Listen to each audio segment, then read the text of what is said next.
Live. What's up, and welcome to Nighttime at the Nerd Bar, episode 68. We're there. So close. We're so close. Which works even great with the joke, too.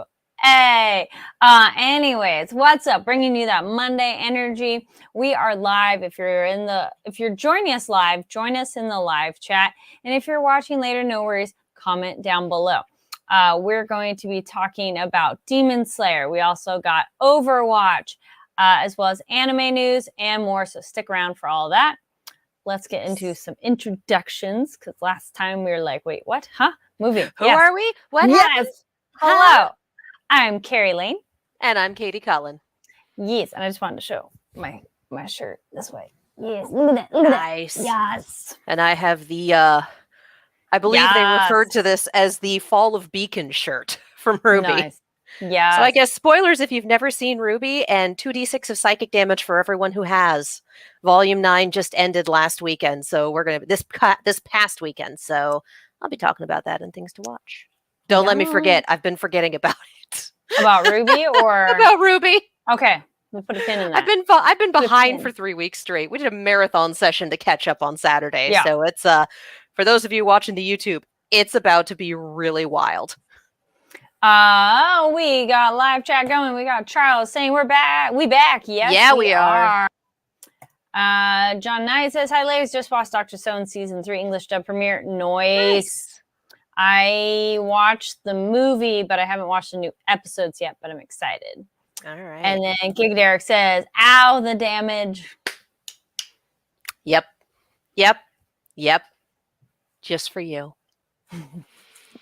All right, so let's get into things we are excited about. And then you will kick us off. Yeah, I need to hand it to High Dive for having what seems to be the most popular anime of the spring season. It is also a record breaker for them. High Dive exclusive Oshinoko shatters records to become #1 series launch in platform history.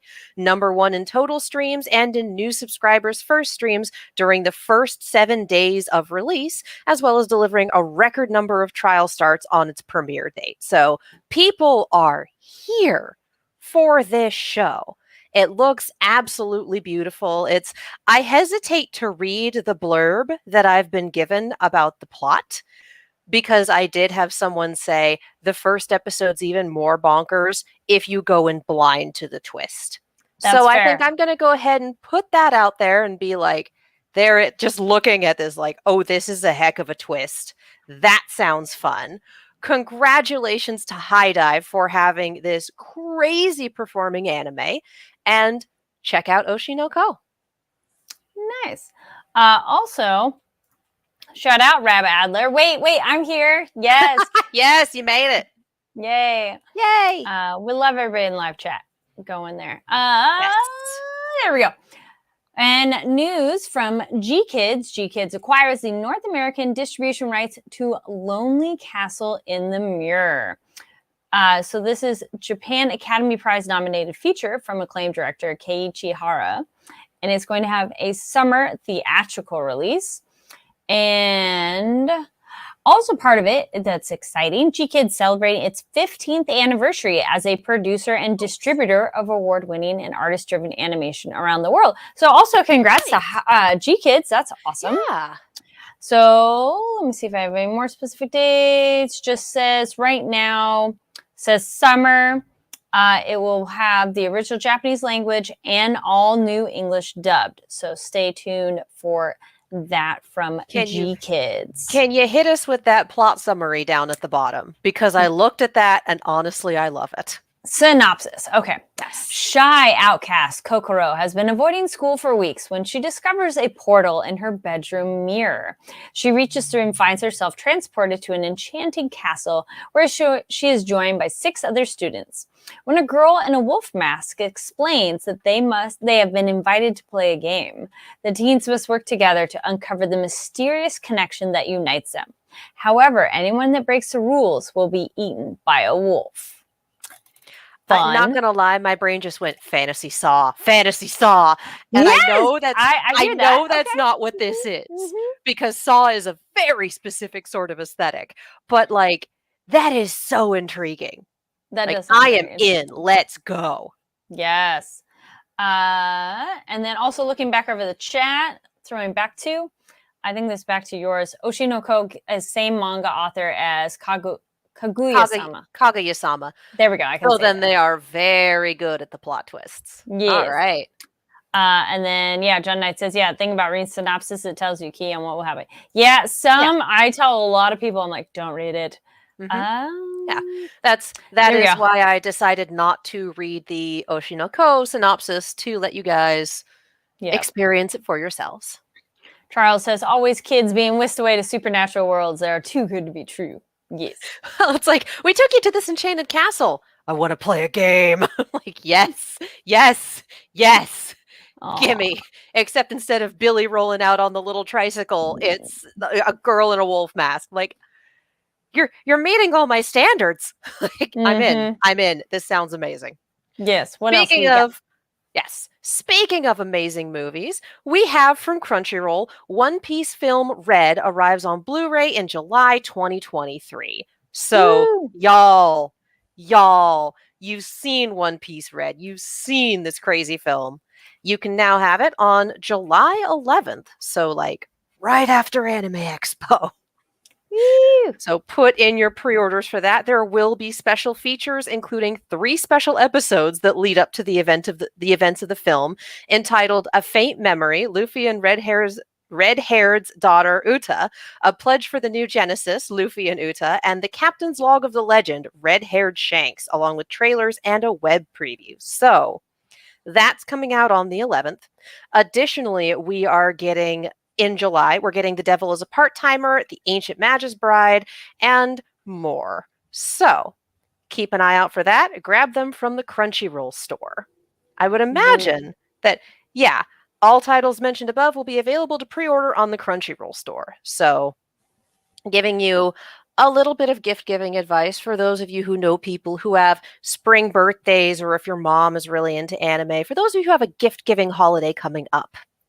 If you want to get them something that's not out yet, like, say, the Blu-ray and DVD of One Piece Red, set the pre-order for them, print out a picture, and put the picture in a nice Hallmark card, and then give that to them and be like, your gift is on the way, it's just not here yet. But then they know what they have.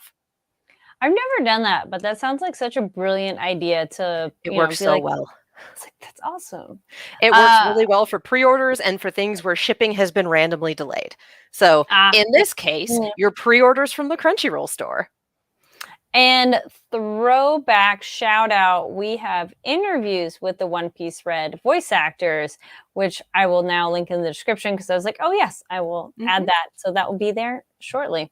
All right. And then next bit of news, Sony Music Entertainment Japan announces the virtual talent management agency Prism project. They are announcing their 5th generation talents. So there we go. There we go.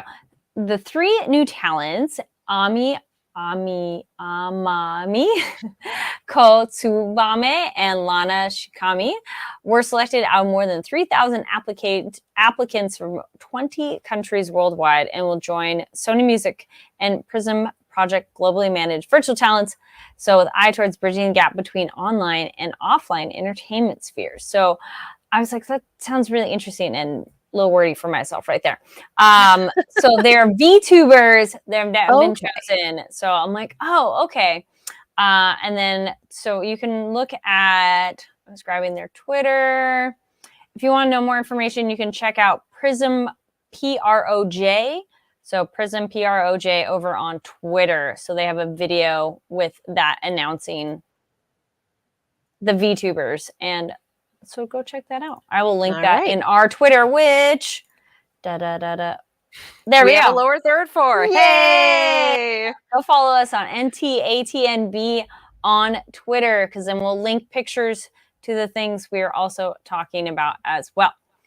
All right. And we have More from Crunchyroll. As a reminder for those of you who haven't watched it already, the Hell's Paradise English dub has premiered on April 15th. So that was about a week ago. So we should have 2 episodes at this point. So definitely check that out. We have a star-studded cast. We have ADR direction by Mike McFarland, who, my dude, incredible work. Alejandro Saab as the English voice of our protagonist, Gabimaru, Marisa Duran as Yamada Simon Sagiri, Nazi Tarsha as Aza Chobe, Matt Shipman as Yamada Isamon Toma, Jill Harris as Yuzuriha, Reagan Murdoch as Yamada Isamon Shion, Ben Balmaceda, I'm good at words, as the voice of Tenza, Cassie Awulu as the voice of Nuragai, and Jordan Dash Cruz as the voice of Senta. And we will be getting more credits as more characters are introduced, but for now, that is a star-studded cast. That is going to be fantastic. So that is the English dub of Hell's Paradise, and that is available on Crunchyroll. Nice. Nice. Looking some over on the chat. Also, Alejandro Saab is also known for the Kagi films on YouTube. All right. Yeah, that's his username. I believe he also does music covers, and I have an interview with the man on our Fanversation channel. Got a chance to talk with him last year at Anime Pasadena. And then Giga Derek said, excited for the Ruby Justice League movie, available digitally now, physical tomorrow, which Katie... Interviews for those too! Yay! Here on the Fanversation channel. All right. And time for... Nope, we missed one. Oh, there we go. Just kidding. Yes. We have new movies on Crunchyroll. So for those of you who missed the theatrical release of these, you can hop on over to Crunchyroll and give them a watch. We have That Time I Got Reincarnated as a Slime the Movie, Scarlet Bond, the quintessential quintuplets movie, To Every You I've Loved Before, and To Me, the One Who Loves You. So, or Who Loved You, rather. Good at tenses. So these should all be available this month in April, so keep an eye out. Nice. Lots of content. We always like that. Yes. All right. Now the other banner. And boom. With the sip. I'm going to say, give me a minute. My throat's still shot. Yeah. still shot from yelling things. Your reminder, drink your water. Drink your water. Water drink good. More water than you water think. Good. Yes. I was going to say, if you're feeling bad, drink water. If you're tired, drink water. If you're dehydrated, drink water. Just like you would be amazed how many problems drinking water fixes. Mm-hmm. Yes, the spring stage is starting. Which means we have the APAC and Korean qualifiers that are happening if you want something to watch at night. Like, these guys are going nuts in the best way. We have Contenders EU and Contenders NA going on weekdays, EU in the mornings and NA in the afternoons. NA is actually on right now, so that tells you my priorities. I love this show. I'll be watching NA if it's still going once we're done. We had the collegiate tournament end this past weekend. We also have Calling All Heroes, which is the tournament for teams made up of underrepresented genders that is going on. And that tournament has been straight fire. Like, watching Calling All Heroes has been some absolutely incredible gameplay from names you don't usually get to see. So both of those tournaments concluded yesterday. The VOD is available, and they are absolute bangers. And league play starts again on the 27th. So we are getting into it. It starts at noon Pacific. And I believe we're also getting Eastern play this week. So for those of you who have been looking at the schedule, you may have noticed that this season we're down to 19 teams. The Chengdu Hunters have gone missing. They are not on the schedule. They are taking a break from the season, I believe. This has not happened before. This is the first time that a team has just straight up ollied out. There has not been a reason provided as of yet, aside from they're taking a break. But the Chengdu Zone has kind of become the Twilight Zone. And given that Chengdu is, and has been since their inception, one of the most entertaining teams to watch, like, that is a loss in the APAC space.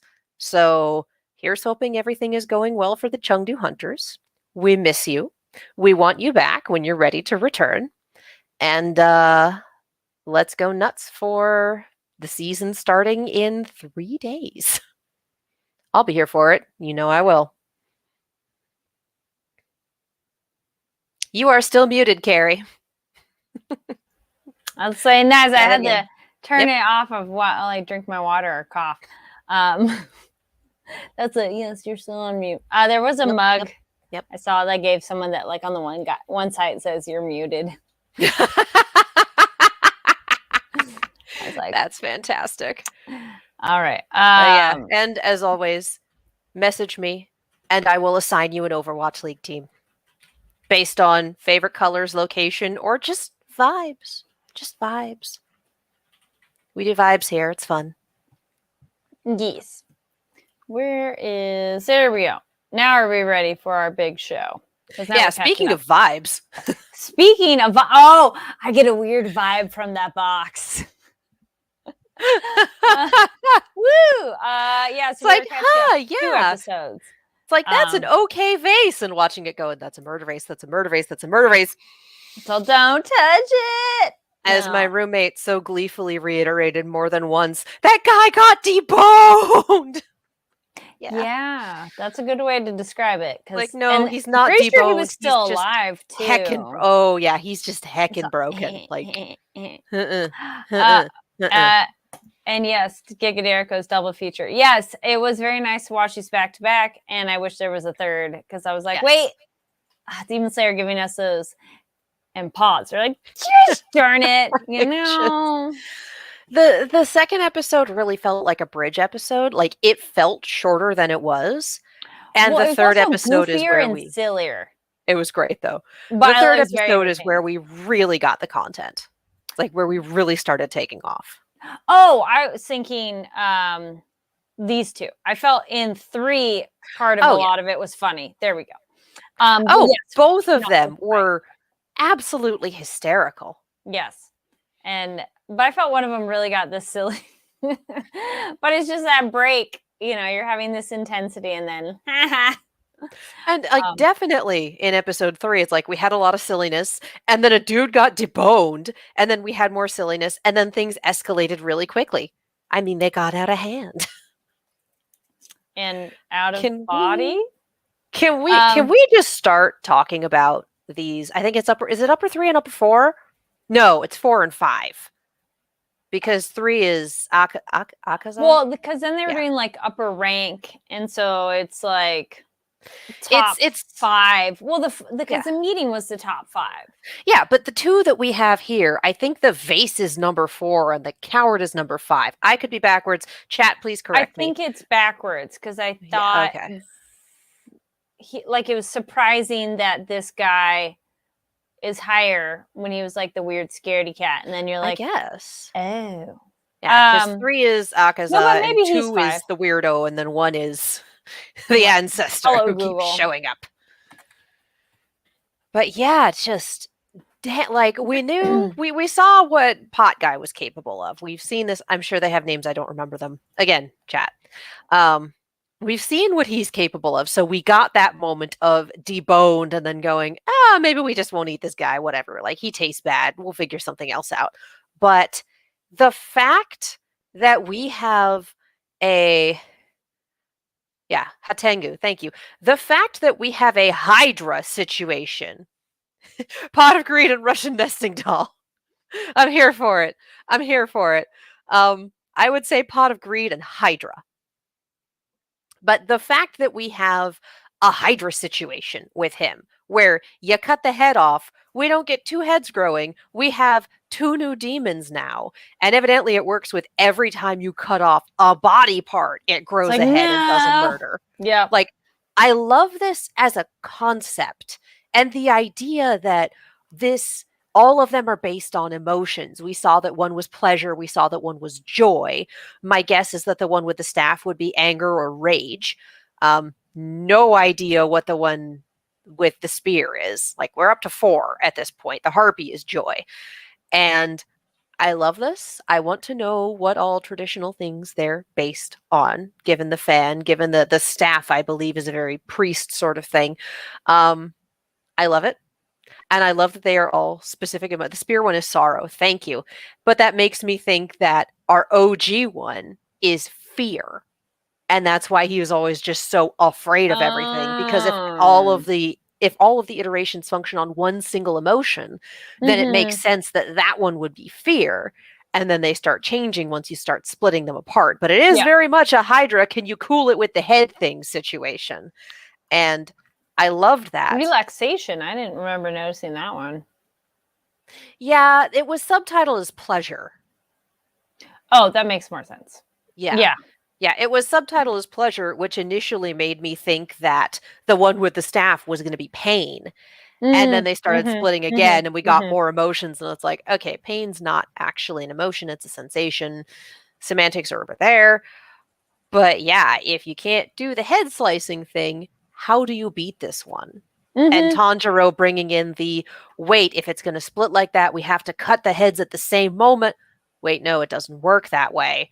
Like, seeing the you fought an upper 6 demon and you won, that's worth years of experience. Seeing that immediately come to bear in this fight is fascinating. So good. And then he was so quick to be like, wait, there's something else going on here. And hold on. And then what else? Yeah. You remember our names. We got our grumpy boy, which, okay, even more. I love him. It's Bakugo adjacent. It's Bakugo cousin. He has some weird regenerative thing going on. Like, they made a point of... It was a weird moment of like... You lost a tooth, but no, I didn't. No, I still have it here. Like, Tanjiro, I need you. I know you grew up in the boonies, but my dude, that is indeed creepy. Yeah. Like, he was wrong and deserved the broken arm for hitting someone who would not fight back. But also, like, why are you keeping his tooth? What are you doing? That's fucked up. He was going to give it back to him. He's going to give it back to him. I'm just like, is this normal for you, child? Or are you just being hecking weird? Very bizarre. Very funny. Well, just like how our Hashira's like, that girl's weird. Yes. Tanjiro, is she? And then the funny little... But also trying to keep him from getting onto that girl's weird. Oh yeah, my sister's a demon. Kill. Like, trying to step back from that when our introduction this season to the Mist Hashiro is him bullying a child. So but didn't he? I thought they had already met briefly, but I guess he just already forgot him. It was at the meeting. It was at the family reunion. Yeah. It was that. This wasn't the first time. You don't remember everyone you meet. Yeah. Especially since he's so vacant. Like, that kid is dead inside. So something what happened to him? Because in the opening, he's so much more lively. No, in the opener, we see him smiling and like being pleasant, and you're like, what the heck? Okay. I think Tanjiro is built incorrect. No, he's just different. Yeah. Yeah, I think it's the ending where we get like the flashback glimpses for both of our Hashira, and we get to see a lot of him like smiling and gathering food with what seems to be his family. So, yeah, his crow doesn't hecking help. Oh, that crow is she's a little biatch. Oh my gosh, that crow is the worst. I was like, so we have this kid who is most likely extremely traumatized, like. Again, those eyes are dead. He became a Hashira 3 months after picking up a sword for the first time. So again, he's a prodigy. And his constant companion, and probably his only constant companion, is this crow who is constantly talking up what he can do and what he's capable of, and how much of a prodigy he is, and just being a shit to everyone else. I'm like, okay, this kid did not get help for his trauma and is not getting the support he needs from this crow. No. Like, I'm not sure if this crow is just really happy to be given to someone who's like, oh, yeah, no, this one's special and I'm gonna, like, that's so cool. Or if Yeah. this crow is actually doing their best to help. 6 of one, half a dozen of the other. Right. Like, save No. it for when we get back to Genya. Yes, I'll talk about that, but save it for when we come back. I want to talk about our Genya's Hashira right gun now. breathing. Gun breathing. Why not? Fair. I was wondering, I'm like, where's our But girl? I'm like, why is she not joining she'll this be fight back. yet? She'll be I mean, back. she left the village, but like, she'll be back. Mm-hmm. But yeah, and just the fact that they kind of, it took us forever last season to come around to our Hashira, to go from, congratulations, I hate you, you'll never be Rengoku, to, he's not allowed to die. We're not allowed to lose 2 in a row. Stop it. So it took a hot minute. It took the span of 2 episodes for this guy, for it to go from, Nice I and need you quick. to leave. Yeah, very quick. Very quick. To go from, I need you to leave, to, oh, but he's a boy. He needs a hug. I know, because that's Tanjiro's effect. He's like, but that also tapped into something because he's like, wait, what did you say? Say it again. So I said we could go find him together. No, before that, oh, there's a demon. But that, like, God knows where that conversation could have gone. But the good you do for other people comes back around to you definitely knocked something loose in him. And we see it at the end of the episode when he goes from being that very analytical, my priority needs to be the people who have, like, needs to be the head of the village, the people who have the most skills, the people who are hardest to replace. A child is not among them. And then, nope, saving the kid.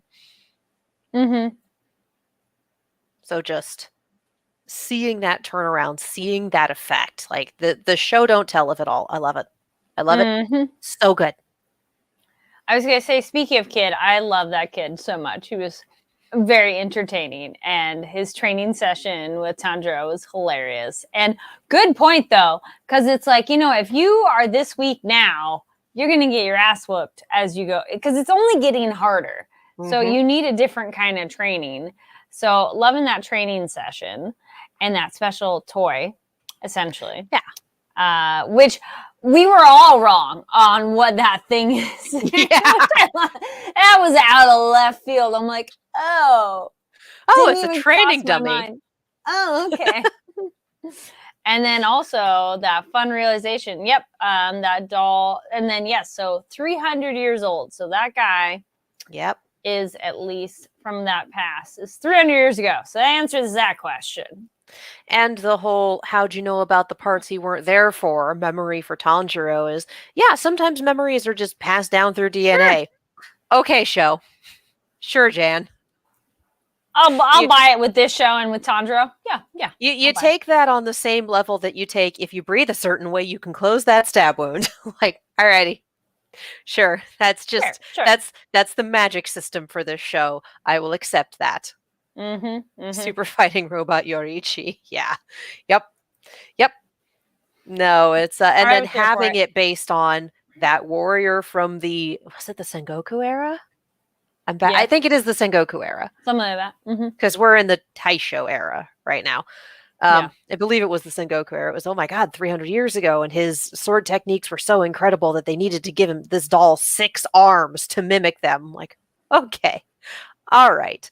So for one, we have that probably, definitely the earliest sun breather, or one of the earliest ones. Not Tanjiro's ancestor, but definitely connected to him via the sun breathing and the conversation with his ancestor. Dollars to donuts, that's where his family line learned that sun dance, the Hinokami Kagura, is from this guy, or modifying what the ancestor witnessed of this guy's sword skills. And then looking at our number 1 demon, our top ranked, our, top 6 number 1, and going, it's you. Like, all of this just coming together. It's like, I like it. I just, put a few more things on the board here. Yep. But it's not quite confirmation, but let's be real. It's that same guy. Because we know that it's been unchanged for over 100 years. So what's to say he hasn't been there for about 3? I'd go with that. I I just like knowing more information that was something totally unexpected, and Yeah. I want to know more if what that thing inside, if I bet there's more significance to that sword. Oh, it's the secret weapon. The secret Episode weapon. 1, we got that whole, there's a secret weapon find the hidden weapon in the village. Yes. That's got to be it.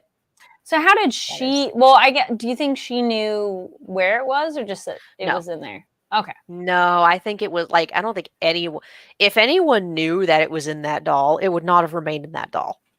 True. Like, that is knowledge that was lost over the generations. So we also get his swordsmith back, and he is jacked. Beautiful disaster. He's gonna go polish this sword, and it takes 3 days. 3 nights. Yeah, it takes 3 days and 3 nights. Oh, and it then might kill him, but that's okay. Pulling the sword from the stone destined shot. Yeah. Yes. And we gotta love that tickling weakness. Yes. And the wind chimes. I mean, who doesn't? In the post credits. The wind chime, the post credits bit was so funny.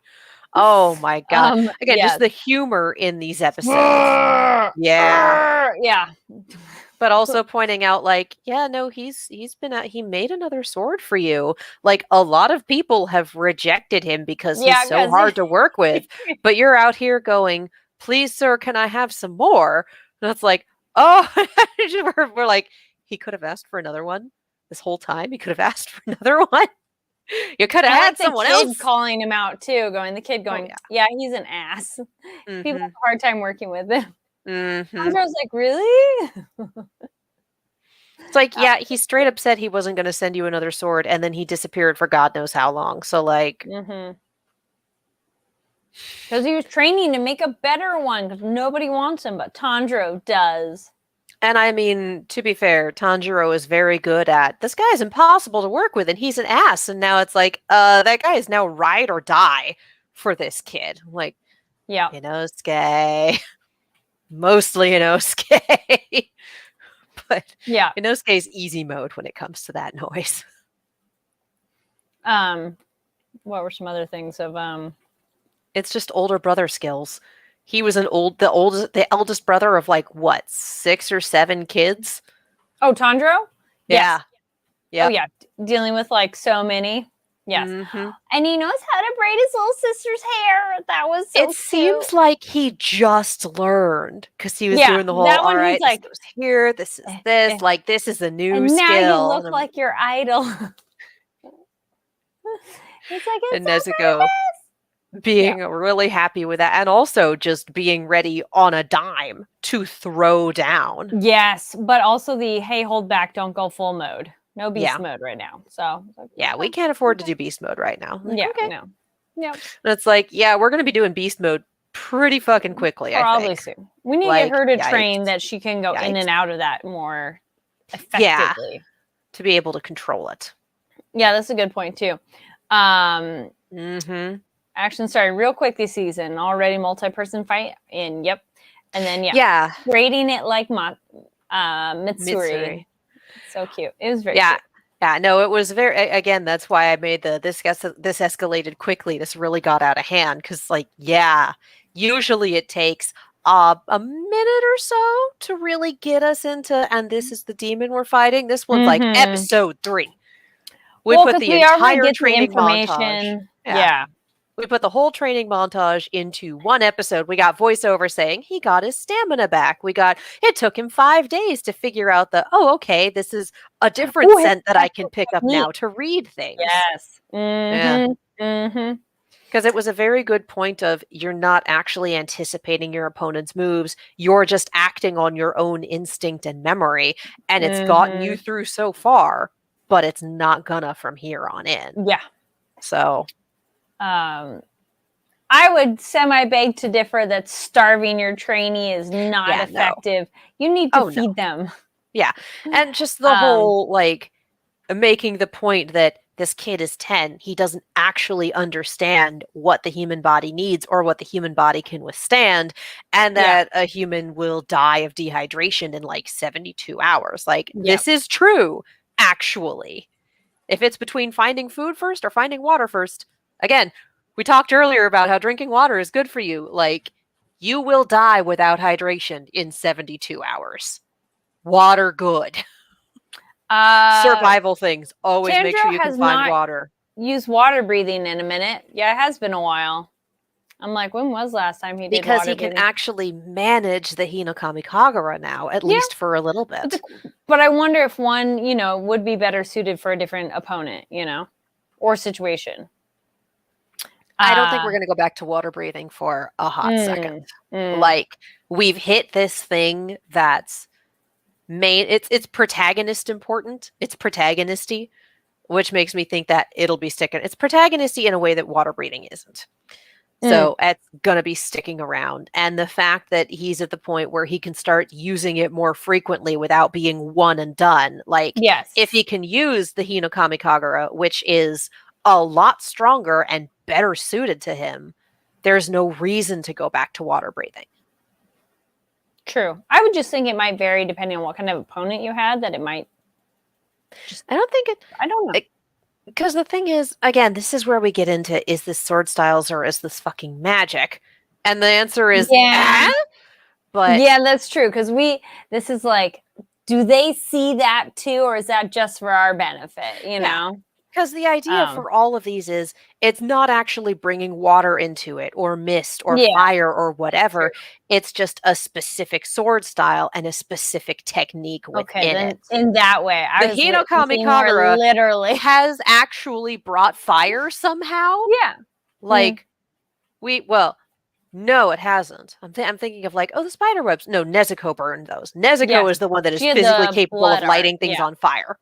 Yeah, because her, and again, with it being in the bloodline, they sold charcoal for a living, and fire, like the Hinokami Kagura for him, and the fire-based elements for her. Like, it's in the bloodline for the both of them. They're in the same family.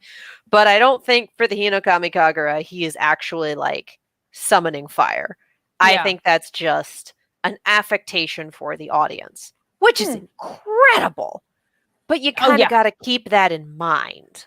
Yeah. So we also have Tanjiro separated from the Hashira backup now that he got blasted away and is running back and has to take care of some other stuff. Also, Kotetsu is actually the same Japanese voice actor as Kage from Ranky of Kings, so go figure. Nice. We're getting that overlap, but we also had our Bakugo voice guy that I'm like, that's why it's him, because he just sounds like him. Yep. Him, I did appreciate the he asked them to make him a gun. Saw it off. Yeah. He asked them to make him a gun. And the gun works the same way. Like, it has the same demon slaying effect that the sword does. And quite honestly, I love it. I like it. I It makes love sense. it. Like let's throw in another version. Yeah. Oh, it makes no sense. It doesn't make a lick of sense. Sure. But neither does in this world. You have to have a specific type of sword for this, as opposed to, like, none of it makes any sense. But I love it. It makes sense within the fiction of the world. But you step back and you go, sure is a demon slaying gun. Well, it's like using silver bullets. Sure. Because it's more the material of the gun rather than the gun itself. Yeah, and the fact that he had what looked like straight up shells in there. Like, I feel like the century they're in is a little too early for shells. Like, I actually don't know when the shell was invented versus the like round or rifled bullet. But he had shells, and that was weird.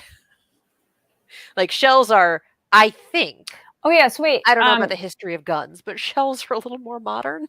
You were saying put a pin on it, but what do you think about him having that kind of a Percy style then? Oh, yeah, absolutely.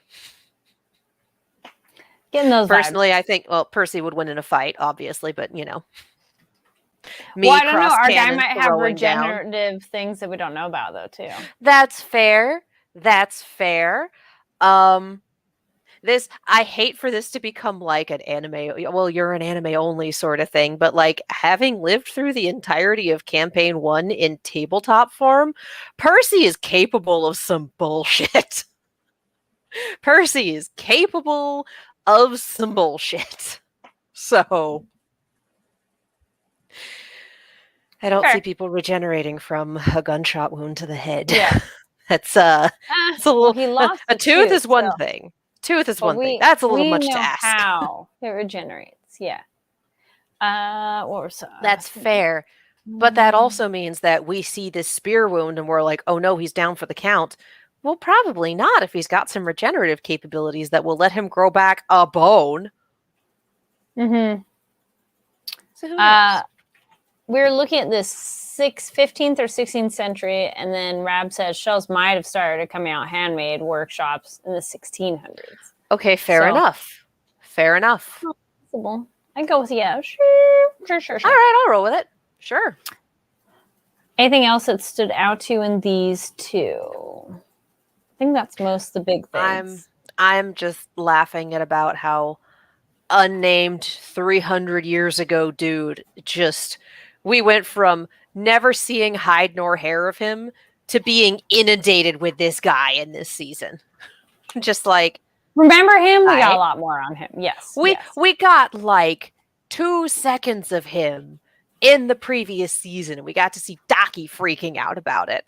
But that was it. Yeah. And now it's just like, it's the This Guy show. Like, okay. I'm not complaining. I think it's hysterical. Yeah, no, I'm excited to see more from it. If there's more that we didn't get to and didn't talk about, leave your comments down below. Mm-hmm. But yeah, I kind of feel that wraps us up for Demon Slayer. Yes. There we go. And other things, though, you should check out. These are things we've been watching, reading, what have you, that we think you should check out. I haven't watched regular stuff because I went on a trip, but I watched stuff on a plane. Nice. So some of this is older. But I checked out The Woman King. Exciting. It'd be probably more fun on a bigger screen, but it was nice to watch small screen. I watched I started the Whitney Houston. I want to dance with somebody, but I was really tired and fell asleep. But no, does not follow the movie. Black Klansman, really good. I really like that one. Little Women, the more recent one, it's nice and like sweet.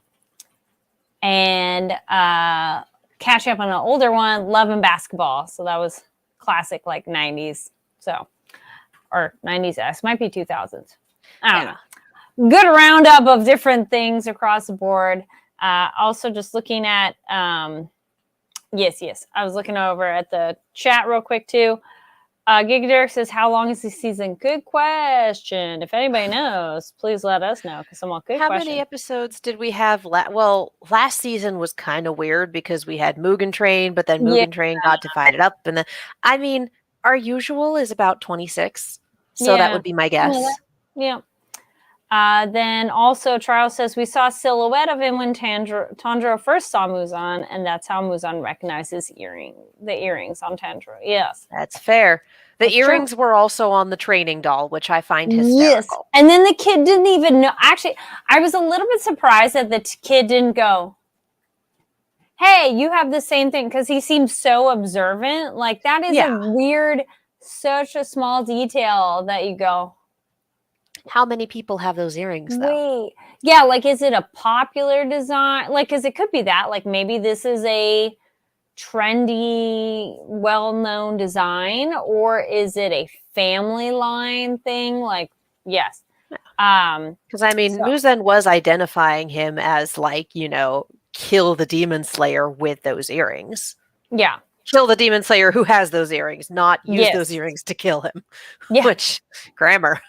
Yeah. And I think I mentioned it last time, but also started new season liking the Ancient Magus Bride.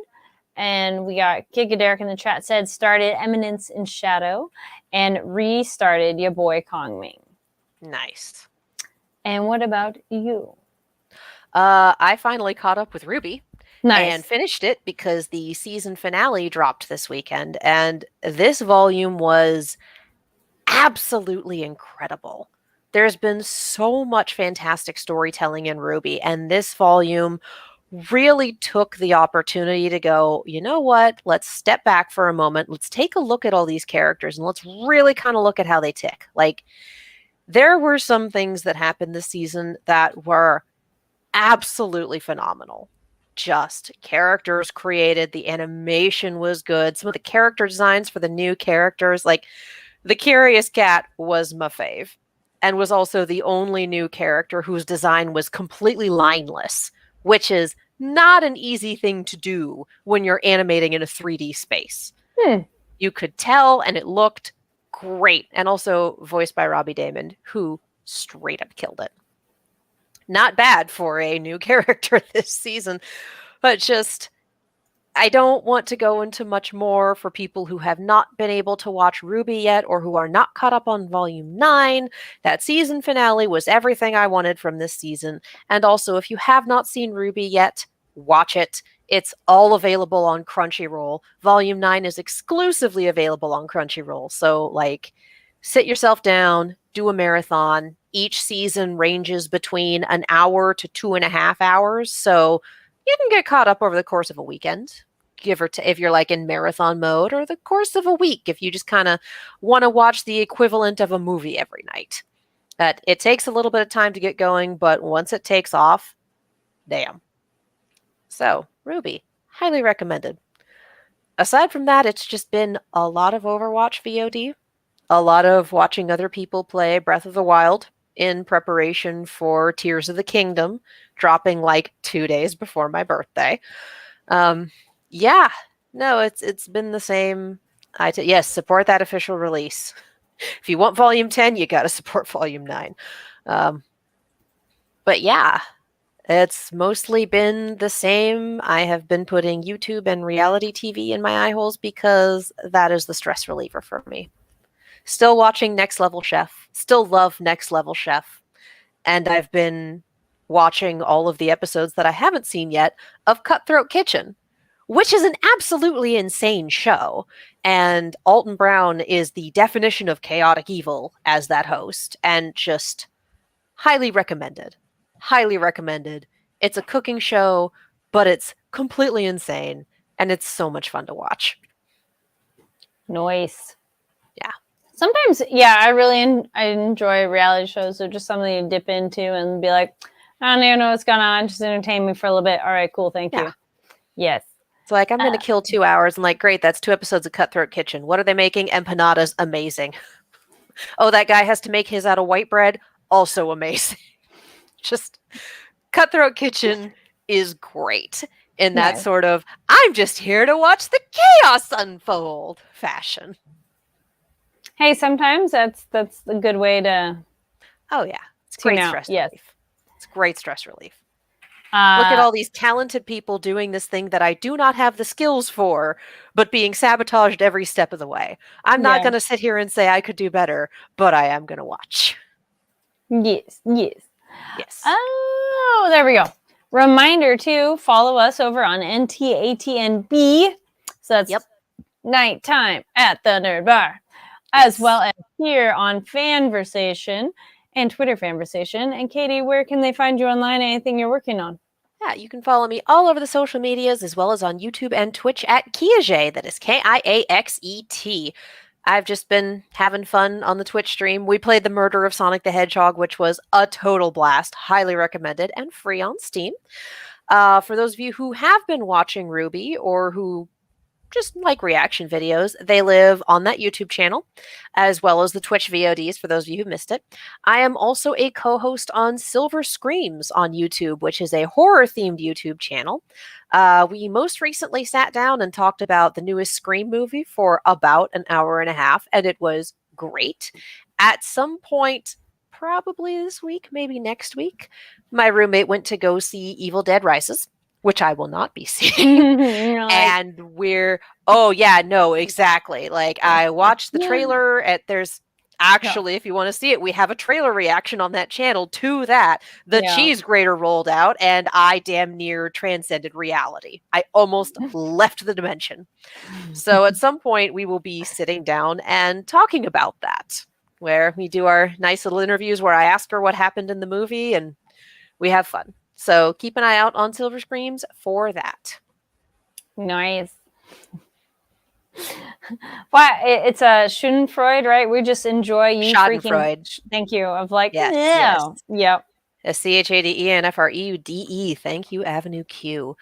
Yes. But yeah, no, we do have a trailer reaction for the Evil Dead Rises Red Band trailer, and I definitely watched part of it like this, because I cannot handle ice cream, and that trailer's like, what if we do some ice cream? And then also the cheese grater. The cheese grater. It's like, oh, a cheese grater. Yeah, in a horror movie.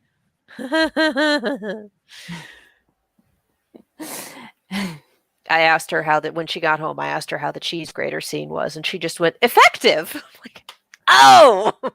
That's a good way to describe that. Nice. I think that's the only way to describe that. And you know how there's like sponsored hashtags for movies sometimes? Okay. Where it's like they'll do the hashtag and then there'll be an emoji after it. Yeah. On Twitter. Yeah. Hashtag Evil Dead Rises. There's a cheese grater. Oh, yeah. They know. They are aware. It's kind of amazing. Yep. Anyway. Yes. And y'all can find me online at Carrie D Lane. That's KARIDLANE.